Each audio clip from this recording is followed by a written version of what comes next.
This channel does not promote any violent, harmful, or illegal activities. All content provided by this channel is meant for an educational purpose only. Brought to you by V-Guard, co-powered by Sensodyne o Bhimal, Bolo Kotha Keshori. Associate sponsor Ultratech Cement. আরও একবার স্বাগত জানাচ্ছি টিভি9 Bangla. Lima রয়েছে আপনাদের সঙ্গে। ভোটের আগে রাতে খুন তৃণমূল কর্মী। বোলপুর লোকসভার অন্তর্গত কেতুগ্রামে তৃণমূল কর্মীকে কুপিয়ে খুনের অভিযোগ আসছে। কেতুগ্রামের চেঁচুড়ি গ্রামে খুন বছর 45 তৃণমূল কর্মী মিন্টু শেখ। গোষ্ঠীদ্বন্দ্বের জেরে খুন দাবি মৃতের স্ত্রী তুহিনা খাতুনের। তিনি সরাসরি অভিযোগ করেছেন স্বামীকে লোক দিয়ে খুন করানো হয়েছে। তুহিনার বিস্ফোরক অভিযোগ, খুনের সঙ্গে জড়িত তৃণমূলের অঞ্চল সভাপতি সহ অনেকেই। তবে তৃণমূলের অভিযোগ ভোটের কাজ সেরে বাড়ি ফেরার সময় সিপিএম এর মদতে মিন্টুর উপর হামলা হয়, কিন্তু সেই অভিযোগ অস্বীকার করেছে সিপিএম। আমার স্বামীকে মার্ডার করানো হয়েছে লোক দিয়ে। মেন ঘাঁটি হলো রক্তিকণ সভাপতি আনখোনার জুয়েল, আনখোনার মতি। আমার গ্রামে গোষ্ঠীদ্বন্দ্ব আছে। পুলিশ দিয়ে ওকে বারবার হেনস্থা করানো হতো, বারবার থানাতে তোলানো হতো, কিন্তু কোনো পুলিশ প্রশাসন কোনোদিন আমাদের সাপোর্টে আসেনি। কোনোদিন পার্টিও আমার পাশে দাঁড়ায়নি। আজ পার্টি ছেড়ে দেওয়ার জন্য পার্টিগত লোক থেকে এইরকম ভাবে মার্ডার করানো হলো। এইখানে ঘটনা হয়েছিল, মার্ডার হয়ে যাওয়ার পরে পুলিশের লাশ তুলছিল। তারপরে পুলিশ এখানে 3 ঘন্টা দাঁড়িয়ে আছে, আমার অ্যাম্বুলেন্সের জন্য বডি তুলতে দিনি। তারপরে অন দ্য স্পট এখানে গুলি পড়ে আছে, স্প্রিং পড়ে আছে, ফাটা বোম পড়ে আছে, পুলিশ কিচ্ছু রাখেনি, বডিটা তুলে নিয়ে চলে যাচ্ছিল। এটা কি পুলিশকে আমরা কি বলবো? এটা পুলিশকে এর সঙ্গে যুক্ত আছে? ভোট কেন্দ্রে যাওয়া আটকাতে বিজেপি কর্মীদের খুনের হুমকির অভিযোগ। পূর্বস্থলীর নিচু চাপাহাটের ঘটনা। দলীয় কর্মীদের নাদনঘাট থানায় নিয়ে গিয়ে অভিযোগ দায়ের করেন বর্ধমান পূর্বের বিজেপি প্রার্থী অসীম সরকার। খুনের হুমকির অভিযোগ অস্বীকার করেছেন মন্ত্রী স্বপন দেবনাথ। তৃণমূলের হারমাত বাহিনীরা বাড়িতে বাড়িতে গিয়ে হুমকি দিচ্ছে। গোপাল, নেপাল, সাহেব, দুলাল এই নামের তৃণমূলের হারমাত বাহিনীরা সাগর, নকুল, সুব্রতর বাড়িতে হামলা করছে। চারিদিকে রাত্রিতে হামলা চলছে।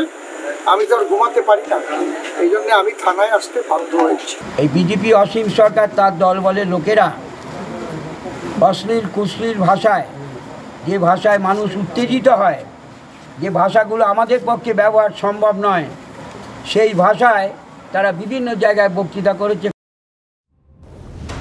আজ বাংলায় ভোট চতুর্থ দফা, আর এই দফায় ভোট হবে 5 জেলার 8 কেন্দ্রে।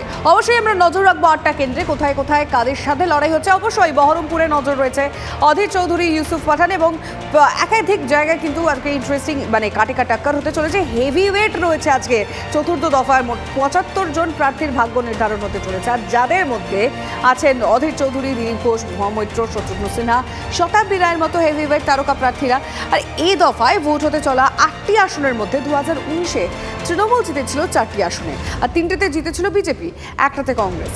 ভোট নির্বিঘ্নে করতে প্রায় 600 কোম্পানি বাহিনী মোতায়েন কমিশনের। দেখতে দেখতে 4th গিয়ারে পৌঁছে গেল লোকসভা ভোট। সোমবার চতুর্থ দফায় দেশের 96 আসনে ভোট। তার মধ্যে রয়েছে বাংলার 8টি কেন্দ্র: কৃষ্ণনগর, রানাঘাট, বোলপুর, বীরভূম, বহরমপুর, বর্ধমান পূর্ব, বর্ধমান দুর্গাপুর এবং আসানসোল। প্রথম 3 দফা থেকে চতুর্থ দফার ভোট ধারে ভারে এবং চরিত্রগতভাবে কিছুটা আলাদা হতে চলেছে। এই প্রথম অনুব্রত মণ্ডলকে ছাড়া লোকসভা ভোট হবে বীরভূমে। শতাব্দী, অসিত মালদের কাছে খেলা কি এবার একটু কঠিন হতে চলেছে? নজর থাকবে বর্ধমান দুর্গাপুরেও। শীর্ষ নেতৃত্বের নির্দেশে মেদিনীপুর ছেড়ে এবার এই কেন্দ্রে প্রার্থী হয়েছেন দিলীপ ঘোষ। তার সাংগঠনিক দক্ষতার পরীক্ষা হবে এই দফায়। দিলীপের প্রধান প্রতিপক্ষ তৃণমূলের কীর্তি আজাদ। কৃষ্ণনগরে মহামৈত্র বনাম অমৃতা রায়ের লড়াইও বেশ হাড্ডাহাড্ডি হবে বলে মনে করছেন ভোট পণ্ডিতরা। সাংসদ পদ বাতিলের পর আসন ধরে রাখতে মরিয়া মহুয়া। রানাঘাটে তৃণমূলের মুকুটমণি অধিকারী বনাম বিজেপি জগন্নাথ সরকারের টক্করও জোরদার হবে বলে মনে করা হচ্ছে। সিএএ আবহে মতুয়া ভোট কোন দিকে যায়, বিশ্লেষকদের নজর থাকবে সেদিকেও। এই দফায় হাই ভোল্টেজ কেন্দ্রের শীর্ষে থাকবে বহরমপুর। ডাবল হ্যাট্রিকের সামনে দাঁড়িয়ে ভোট ময়দানে নামছেন অধীর চৌধুরী। তার বিপরীতে রয়েছেন তৃণমূলের ক্রিকেটার প্রার্থী ইউসুফ পাঠান এবং বিজেপির চিকিৎসক প্রার্থী নির্মল সাহা। অনেকেই বলছেন অধীরের লড়াই এবার একটু কঠিন। তবে চ্যালেঞ্জ যতই কঠিন হোক, তিনি যে সহজে মাঠ ছাড়তে রাজি নন, ভোটের কয়েক ঘন্টা আগেও তা স্পষ্ট করে দিলেন। শনিবার রাতে বহরমপুর পুরসভার আবাসনে উত্তেজনা ছড়ায়। অভিযোগ, জোড়া ফুলে ভোট না দিলে আবাসন থেকে বের করে দেওয়ার হুমকি দেয় তৃণমূলের লোকজন। শ্লীলতাহানির অভিযোগও ওঠে। টিএমসির কিছু মদ মাতালে লোক, তাদের একটাই বক্তব্য, এখানে কংগ্রেস পার্টিকে ভোট দিলে তোমাদের এই বিল্ডিংয়ে থাকতে দেবো না, বিল্ডিং আমরা ভেঙে গুড়িয়ে দেবো। মহিলারা প্রতিবাদ করেছে, তার জন্য তাদেরকে শ্লীলতাহানি করার চেষ্টা করা হয়েছে। এরপরে এখানকার সব মহিলা যখন তারা প্রতিবাদে মুখর হয়েছে, সেই সমস্ত হারমাদদের দল তারা এখান থেকে পালিয়েছে। শুধু বাঘা বাঘা প্রার্থীদেরই নয়, চতুর্থ দফার ভোট নির্বাচন কমিশনের কাছেও বড় চ্যালেঞ্জ। কারণ বীরভূম, বোলপুর, বহরমপুরের মতন আসনগুলোর ট্র্যাক রেকর্ড খুব একটা ভালো নয়। অতীতে ভোট হিংসায় একাধিক নজির আছে এখানে। সেই ছবির পুনরাবৃত্তি যাতে না হয় সেটা নিশ্চিত করতে বজ্রআটনির ব্যবস্থা করেছে নির্বাচন কমিশন। ভোট ফেজে মোট 596 কোম্পানি কেন্দ্রীয় বাহিনী মোতায়েন করা হচ্ছে।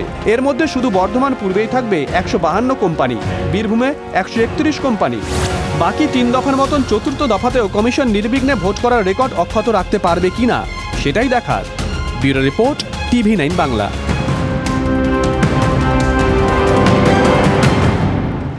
লোকসভা ভোটের আজ চতুর্থ দফা। দেশের 10 রাজ্য ও কেন্দ্রশাসিত অঞ্চলের 96টি আসনে ভোট গ্রহণ।